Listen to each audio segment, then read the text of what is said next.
الحمد لله رب العالمين، والصلاة والسلام على سيد الأنبياء والمرسلين وعلى آله وأصحابه أجمعين. أما بعد، فإن أصدق الحديث كتاب الله، وأحسن الهدي هدي محمد صلى الله عليه وسلم، وخير الأمور عوازمها، وشر الأمور محدثاتها، وكل محدثة بدعة، وكل بدعة ضلالة. وبالسند المتصل من أستاذنا الفخم المخفم شيخنا المبجل المكرم، رأس أهل البر والتقى، رئيس أصحاب المجد والنهى، مولانا وولانا الشيخ مقدس علي الموقر، أدام الله بقاءه إلى يوم القيامة. قال حدثنا وأجازنا الشيخ فخر الدين شاهي مراد بديع.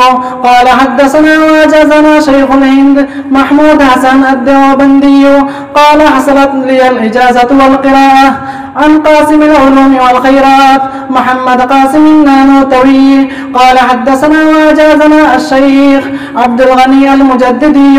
قال حدثنا وأجازنا الشاه إسحاق الدهلوي. قال حدثنا وأجازنا الشيخ الشاه عبد العزيز الدهلوي عن أبيه الإمام قطب الدين أحمد الشهير بولي الله المحدث الدهلوي الحنفي.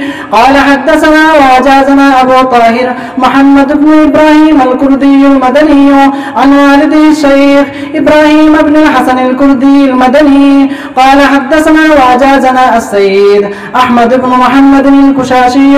قال حدثنا وأجازنا أحمد بن عبد القدوس الشناوي. قال حدثنا وأجازنا الشيخ شمس الدين محمد بن أحمد الرملي. قال حدثنا وأجازنا أبو يحيى زين الدين زكريا بن محمد الأنصاري. قال حدثنا وأجازنا أبو الفضل شهاب الدين أحمد بن علي بن حجر المشهور بحافظ ابن الحجر الأسقلاني. قال حدثنا وأجازنا زين الدين إبراهيم بن أحمد التناخي. قال حدثنا وأجازنا أبو العباس أحمد بن أبي الطالب بن الحجار الدمشقي. قال حدثنا وأجازنا سراج الدين حسين بن المبارك الزبيدي. عن أبي الوقت عبد الأول بن عيسى الهراوي.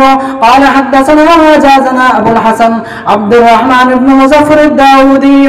قال حدثنا وأجازنا أبو محمد عبد الله بن أحمد السرخسي. قال حدثنا وأجازنا أبو عبد الله محمد بن يوسف الفربري. قال حدثنا وأجازنا إمام الهمام الحافظ الحجة أمير المؤمنين في الحديث أبو عبد الله محمد بن إسماعيل بن إبراهيم بن المغيرة بن بردزبة الجوفي اليماني البخاري رحمه الله تعالى رحمة واسعة، ونفعنا بعلومه وفيوزه آمين. أنه قال: باب قول الله تعالى: ونضع الموازين القسط ليوم القيامة وأن مال بني آدم قولهم يوزن.